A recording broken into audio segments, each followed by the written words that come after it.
تو ناظرین، ایک طرف محبت کا جنون، دوسری طرف غرور اور انا کی جنگ۔ درمیان میں ایک ایسی معصوم لڑکی جو اپنی سادگی اور خاندان سے محبت کی وجہ سے ایک ایسے بھنور میں پھنسنے والی ہے جہاں سے نکلنا شاید اس کے لیے آسان نہ ہو۔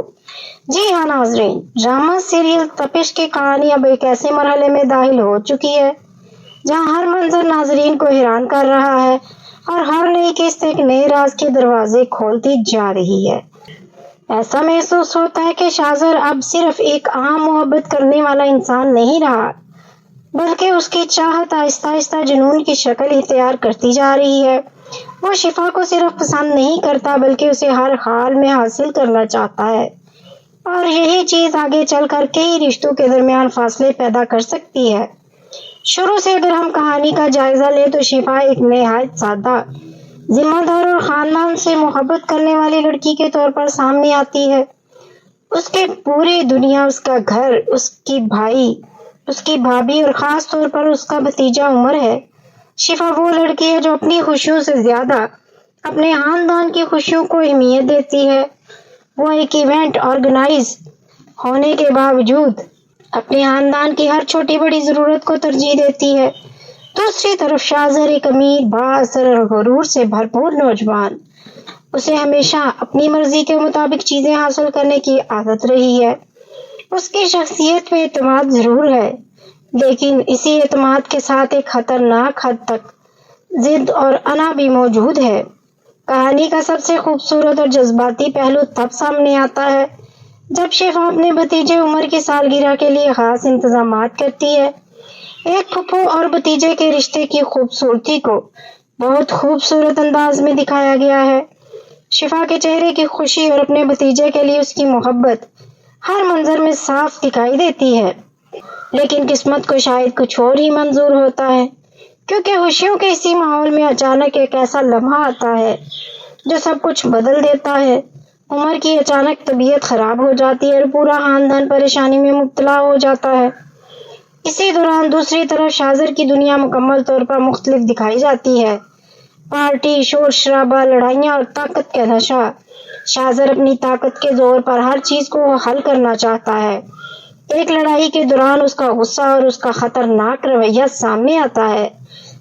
یہی وہ لمحہ ہے جہاں ناظرین سمجھنے لگتے ہیں کہ انسان مستقبل میں صرف خود کے لیے نہیں بلکہ دوسروں کے لیے بھی مسائل پیدا کرتا ہے۔ ہسپتال کا منظر شاید پوری کہانی کا سب سے اہم موڑ ثابت ہوا۔ شفا روتی ہوئی اپنے بھتیجے کی دوائیاں لینے جا رہی تھی، اچانک اس کا سامنا شاہزر سے ہو جاتا ہے۔ دوائیاں زمین پر گر جاتی ہیں اور اسی وقت چند لمحے کے لیے رک جاتا ہے وقت۔ شاہزر پہلی بار شفا کو دیکھتا ہے اور بس دیکھتا ہی رہ جاتا ہے۔ شاید وہ خود بھی نہیں جانتا کہ یہ صرف پسندیدگی ہے یا پہلی نظر کی محبت، لیکن اس کی آنکھوں میں کچھ ایسا ضرور ہوتا ہے جو اس کے دل کے بدلنے کی نشانی دیتا ہے۔ لیکن یہاں ایک سوال پیدا ہوتا ہے، کیا یہ واقعی محبت ہے؟ کیونکہ محبت کسی کو پانے کا نام نہیں بلکہ کسی کی خوشی میں خوش ہونے کا نام ہے۔ جبکہ شاہزر کے رویے سے ایسا محسوس ہوتا ہے کہ وہ شفا کو اپنی زندگی کا حصہ نہیں بلکہ اپنی ملکیت بنانا چاہتا ہے۔ یہی چیز ناظرین کو کنفیوز بھی کرتی ہے۔ دوسری طرف شفا کی زندگی میں ماس پہلے سے موجود ہے۔ دونوں ایک دوسرے کو پسند کرتے ہیں اور خاندان والے بھی اس رشتے سے خوش ہیں۔ ماس ایک سلجھا ہوا، سمجھدار اور ذمہ دار انسان ہے۔ وہ شفا کی مجبوریوں کو سمجھتا ہے اور اسے نوکری جاری رکھنے کی اجازت بھی دیتا ہے۔ یہی وجہ ہے کہ بہت سے ناظرین ماس کو شاہزر سے زیادہ بہتر انتخاب سمجھ رہے ہیں۔ پھر قسمت ایک اور کھیل کھیلتی ہے۔ شفا ایک ایونٹ آرگنائز کرنے جاتی ہے اور حیران کن طور پر وہ جگہ کسی اور کی نہیں بلکہ شاہزر کے گھر کی ہوتی ہے۔ شاہزر کے لیے یہ لمحہ کسی خواب کے پورا ہونے سے کم نہیں ہوتا۔ وہ حیران رہ جاتا ہے کہ جس لڑکی کو ڈھونڈنے کے لیے وہ بے چین تھا وہ خود اس کے سامنے آ گئی۔ یہاں سے شاہزر کے اندر کی کیفیت مکمل طور پر بدلتی نظر آتی ہے۔ وہ ہر وقت شفا کے بارے میں سوچنے لگتا ہے۔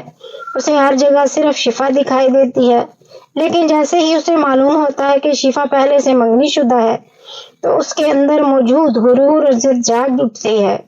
وہ اس حقیقت کو قبول نہیں کر پاتا کہ جس لڑکی کو وہ چاہتا ہے وہ کسی اور کی ہو جائے۔ یہی وہ مقام ہے جہاں کہانی مزید خطرناک رخ اختیار کرتی ہے۔ ایک ایسا واقعہ پیش آتا ہے جس کے بعد شاذر پر قتل کا الزام لگ جاتا ہے۔ سوال یہ پیدا ہوتا ہے کہ کیا واقعی شاذر نے قتل کیا ہے یا کوئی اور اس کے خلاف سازش کر رہا ہے؟ میرے خیال میں تو کہانی سب سے زیادہ مشکوک کردار نبیل کا ہے۔ بظاہر وہ شاذر کی مدد کرتا ہوا دکھائی دیتا ہے، لیکن اندر سے اس کے ارادے کچھ اور دکھائی دیتے ہیں۔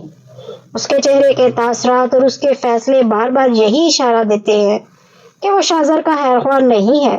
ممکن ہے کہ نبیل شاذر کو راستے سے ہٹا کر اس کی دولت اور جائیداد پر قبضہ کرنا چاہتا ہو۔ اگر ایسا ہوا تو آنے والی ایک ساتھ میں ایک بہت بڑا راز سامنے آ سکتا ہے جو پوری کہانی کو بدل کر رکھ دے گا۔ اب دیکھنا یہ ہے کہ شفا کی شادی ماں سے ہونے کے بعد کیا شاذر اپنی ضد چھوڑ دے گا یا پھر شفا کو حاصل کرنے کے لیے مزید خطرناک راستہ اختیار کرے گا۔ کیا شفا اپنی نئی زندگی میں خوش رہ پائے گی؟ کیا نبیل کا اصل چہرہ سامنے آئے گا؟ اور سب سے بڑا سوال یہ ہے کہ کیا شاذر واقعی مجرم ہے یا خود ایک سازش کا شکار ہے؟ ان سب سوالوں کے جواب جاننے کے لیے جلدی سے میرے چینل کو سبسکرائب کر لیں، بیل آئیکن کو پریس کر لیں تاکہ آنے والی ہر ویڈیو کا نوٹیفیکیشن آپ کو جلد سے جلد ملتا رہے۔ پھر ملیں گے ایک نئی ویڈیو کے ساتھ، اجازت دیجیے، اللہ حافظ۔